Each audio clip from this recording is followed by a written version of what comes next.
ಶ್ವೇತಾಸ್ ಕಿಚನ್ಗೆ ಸ್ವಾಗತ. ನಾನು ಇವತ್ತು ಕರಾವಳಿ ಸ್ಪೆಷಲ್ ಮಾವಿನ ವಾಟೆಯ ತಂಬುಳಿ ಮಾಡ್ತಿದ್ದೀನಿ. ಮೊದಲಿಗೆ ವಾಟೆಯನ್ನು ಚೆನ್ನಾಗಿ ಗ್ಯಾಸ್ ಉರಿಯಲ್ಲಿ ಹುರಿದಿಟ್ಟುಕೊಳ್ಬೇಕು. ಒಂದು ಮಿಕ್ಸಿ ಜಾರಲ್ಲಿ ತೆಂಗಿನಕಾಯಿ ತುರಿ, ಹುರಿದ ಹಸಿಮೆಣಸಿನ್ಕಾಯಿ, ಹುರಿದ ಜೀರಿಗೆ ಹಾಗೂ ರುಚಿಗೆ ತಕ್ಕಷ್ಟು ಹುಣಸೆಹಣ್ಣು ಹಾಕಿ ರುಬ್ಬಿಕೊಳ್ಳಬೇಕು.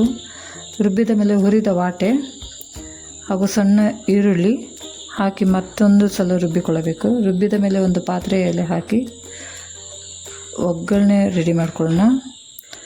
ಎಣ್ಣೆ, ಸಾಸಿವೆ, ಜೀರಿಗೆ, ಒಣಮೆಣಸಿನ್ಕಾಯಿ ಹಾಕಿ ಒಂದು ಒಗ್ಗರಣೆ ಕೊಟ್ಟರೆ ಕರಾವಳಿ ಸ್ಪೆಷಲ್ ರುಚಿಕರವಾದ ವಾಟೆಯ ತಂಬುಳಿ ಸವಿಯಲು ಸಿದ್ಧ.